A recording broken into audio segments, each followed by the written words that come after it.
ಇನ್ನು ಕಾರವಾರದಲ್ಲಿ ಗುಡ್ಡ ಕುಸಿತದ ಹಿನ್ನೆಲೆಯಲ್ಲಿ ಸತೀಶ್ ಶೈಲ್ ಅವರು ಸ್ಥಳ ವೀಕ್ಷಣೆಯನ್ನ ನಡೆಸಿದ್ದಾರೆ. ನಾಳೆಯಿಂದ ಗಂಗಾವಳಿ ನದಿಯಲ್ಲಿ ಪೋಕ್ಲೈನ್ ಕಾರ್ಯಾಚರಣೆಯನ್ನ ಕೂಡ ಮಾಡಲಾಗುತ್ತೆ. ಕಾರವಾರ ಗುಡ್ಡ ಕುಸಿತದ ಹಿನ್ನೆಲೆಯಲ್ಲಿ ಸತೀಶ್ ಶೈಲ್ ಅವರು ಸ್ಥಳ ವೀಕ್ಷಣೆಯನ್ನ ಮಾಡಿದ್ರು. ಇನ್ನು ನಾಪತ್ತೆಯಾಗಿರುವಂತಹ ಮೃತದೇಹಗಳು ನದಿಯಲ್ಲಿ ಸಿಕ್ಕಾಕೊಂಡಿರುವಂತಹ ಶಂಕೆಯನ್ನ ಕೂಡ ವ್ಯಕ್ತಪಡಿಸಿದ್ರು. ಕರ್ನಾಟಕದ ಒಬ್ಬರು ಕೇರಳ ಮೂಲದ ಅರ್ಜುನ್ ಸಿಕ್ಕಾಕೊಂಡಿರುವಂತಹ ಶಂಕೆಯನ್ನ ಕೂಡ ಅವರು ವ್ಯಕ್ತಪಡಿಸಿರುವಂಥದ್ದು. ಮೂವರ ಮೃತದೇಹಕ್ಕಾಗಿ ಪೋಕ್ಲೈನ್ ವ್ಯವಸ್ಥೆಯನ್ನ ಶಾಸಕ ಸತೀಶ್ ಶೈಲ್ ಅವರು ಮಾಡ್ತೀನಿ ಅಂತ ಕೂಡ ಹೇಳ್ತಾ ಇರುವಂಥದ್ದು. ಏನ್ ಮಾತನಾಡಿದ್ರು ನೋಡ್ತಾ ಹೋಗೋಣ. 60 ಫೂಟ್ ಬೂಮು, ಅದ್ರ ಮೊದಲೇ 2 ಮೆಟಲ್ ಡಿಟೆಕ್ಟರ್ ಅಂತ ತಂದ್ವಿ. ಒಂದು 6 ಮೀಟರ್ ಡೆಪ್ತು, ಅದಕ್ಕೆ ನಮ್ಮ ಜಿಲ್ಲಾಧಿಕಾರಿಗಳು ತಂದರು.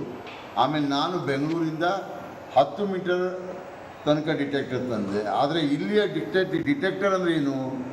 ಮೆಟಲ್ ಡಿಟೆಕ್ಟರ್ ಅಂತ. ಅದಕ್ಕೆ ಅಂದರೆ ಕೆಳಗೆ 10 ಫೀಟ್ ತನಕ ಅದರ ಒಂದು ಮಣ್ಣಿನ ಸಾಂದ್ರತೆಯಲ್ಲಿ ಏನೇನಿದೆ, ತಗಡಿದೆಯೋ ಅಥವಾ ಏನಿದೆ ಅಂತ ಅದನ್ನೊಂದು ಎರ್ಮಾರ್ಕ್ ಮಾಡುವಾಗ ಅದು ಇಲ್ಲಿಯ ಮಣ್ಣಂದರೆ ಇಲ್ಲಿ ಅಯನೂರು ಕಂಟೆಂಟ್ ಹೆಚ್ಚು ನಮ್ಮ ಬೆಳೆಗಳಲ್ಲಿ ಪಶ್ಚಿಮ ಘಟ್ಟ. ಅದರಿಂದ ಅದು ಅವರಿಗೆ ತೋರಿಸಿದ್ರಿಂದ ಅವರು ಅದೇ ಅಂದಾಜಿನಲ್ಲಿ ಹೋದರು. ಮತ್ತು ಇವತ್ತು ನಾವು ಈ ಒಂದು ಭೂಮಂತಂದು ಪ್ಲ್ಯಾಟ್ಫಾರ್ಮನ್ನು ರೆಡಿ ಮಾಡಿಟ್ಟಿದ್ದೇವೆ. ನಾಳೆ 6:30-7 ಗಂಟೆಗೆ ನಾವು ಈ ಒಂದು ಕಾರ್ಯಾಚರಣೆಯನ್ನು ಸ್ಟಾರ್ಟ್ ಮಾಡ್ತೇವೆ.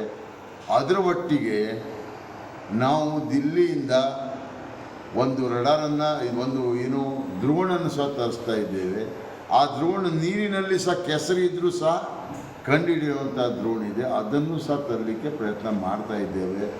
ಅದಕ್ಕೇನಾಗಿದೆ, ದ್ರೋಣು ಈಸಿ ನಾವು ತರಲಿಕ್ಕೆ ಆಗೋದಿಲ್ಲ. ಯಾಕಂತ ಹೇಳಿದ್ರೆ ಅದನ್ನು ಫ್ಲೈಟ್ನಲ್ಲಿ ತಗೊಳ್ಬರ್ಬೇಕಾದ್ರೆ ಏವಿಯೇಷನ್ ಡಿಪಾರ್ಟ್ಮೆಂಟ್ ಪರ್ಮಿಷನ್ ಬೇಕಾಗ್ತದೆ ದ್ರೋಣ್ ತರಬೇಕಾದ್ರೆ.